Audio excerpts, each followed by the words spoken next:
আপনার সিনেমাটির বাজেট কত? 2.5 কোটি। স্ক্রিপ্টটা যেরকম ছিল, ডিরেক্টর ডিমান্ড যেরকম ছিল, আমি নতুন আর্টিস্ট, আমি ওভাবেই করেছি। তো দর্শকের যে ভ্রান্ত ধারণা নিষিদ্ধ হয়েছিল, এটা এখন দূর হয়ে যাবে।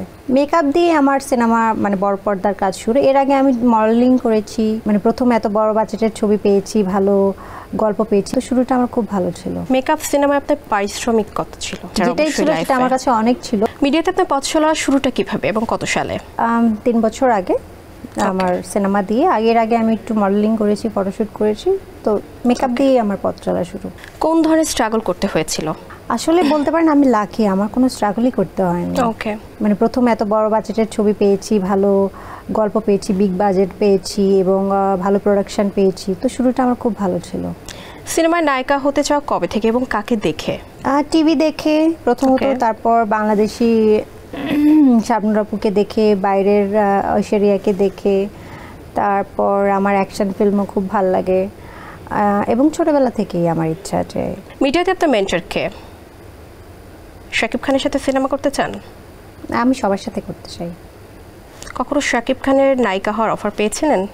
হ্যাঁ, পেয়েছি। মেকআপ সিনেমাকে 10-এ কত দেবেন? 12। আর নিজের অভিনয়কে কত মার্ক দেবেন? 10। পরিচালক হিসেবে অনন্য মামুন কেমন? খুব ভালো।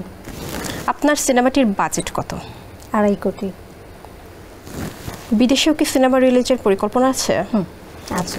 সিনেমাটি কেন 4 বছর সেন্সর বোর্ডে আটকে ছিল? 3 বছর ছিল। এটার কারণ হচ্ছে স্ক্রিপ্টটা যেরকম ছিল, ডিরেক্টর ডিমান্ড যেরকম ছিল, আমি নতুন আর্টিস্ট, আমি ওভাবেই করেছি। কিছু ডায়লগস নিয়ে প্রবলেম ছিল, যেটা সেন্সর বোর্ড থেকে মনে করেছেন প্রদর্শনীর অযোগ্য, সেটা ঠিক করে আবার এসেছে। তো দর্শকের যে ভ্রান্ত ধারণা কেন নিষিদ্ধ হয়েছিল, এটা এখন দূর হয়ে যাবে। মিডিয়াতে আপনার প্রথম কাজ কোনটি এবং কত সালে? মেকআপ দিয়ে আমার সিনেমা বড় পর্দার কাজ শুরু। এর আগে আমি মডেলিং করেছি। এই তো। মেকআপ সিনেমায় আপনার পারিশ্রমিক কত ছিল? এটা বলতে চাচ্ছি না। আমার প্রথম ছবির কাজ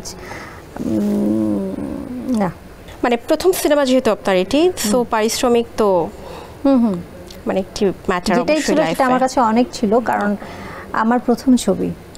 সো এটা আমার কাছে যত বড় বড় ছবি করব ভবিষ্যতে, আমি যতই ছবি করব, কিন্তু এটাই আমার কাছে সব থেকে দামি থাকবে।